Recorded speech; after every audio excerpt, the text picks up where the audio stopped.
कलयुग में लोग जो है भोगी होंगे, विलासी होंगे, व्यसनी होंगे और रोगी होंगे।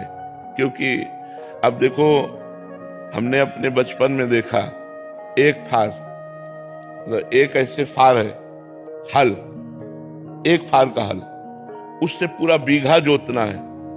2 बजे रात्रि से बैल को लगा दिया और 11 बजे दिन तक एक थोड़ा सा जोत पाए।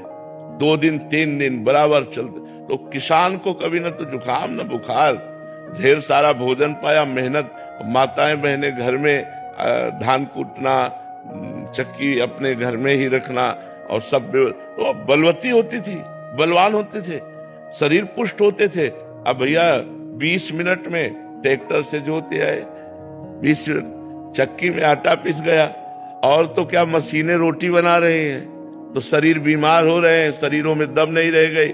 अब जब 30 हाथ से पानी घसीटा जाता था ना बाल्टी से, तो फेफड़े, दिल सब सही होते थे।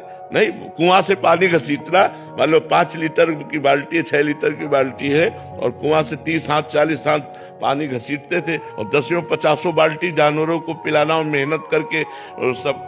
तो वो शरीरों की जो पुष्टता थी अब नहीं रह गई, क्योंकि अब सुविधा हो गई, बटन दबाओ, मोटर, पानी। नहीं, अब वो थोड़ी रह गया कि कुआं से पानी खींच करके।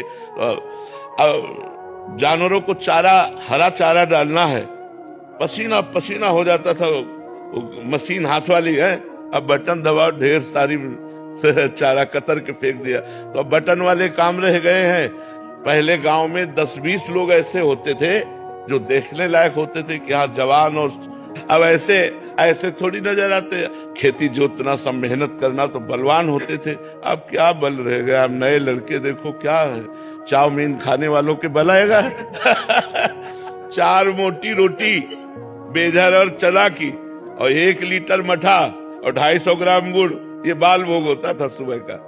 नाश्ता ही नाश्ता, दोपहर के आके ढेर सारी सब्जी, दाल, रोटी, मस्त एकदम घूम रहे। तो आजकल का भोजन और आजकल के विचारों में तो ये बात आपकी बहुत सुंदर है कि आगे हमारा समय संकटपूर्ण है। जो आगे समय आता चला जाएगा वो संकटपूर्ण होगा। देखो, जब घर में हम पोछा लगाते हैं, हमारे हाथ काम करते हैं, हमारे पैर काम करते हैं, मेहनत काम कर। अब घर में काम वाली रख ली, काम न करना पड़े। शरीर को क्या करोगे इसको? अगर इसको मेहनत नहीं करोगे तो रोगों का घर हो जाएगा। तो देखो, सब चेहरे ऐसे लगते, पीलिया हो गई है, चेहरे नहीं लगते। पहले चेहरे चमकते थे, चेहरा चमक रहा है, जवान, घी दूध खा के समझ में आता था।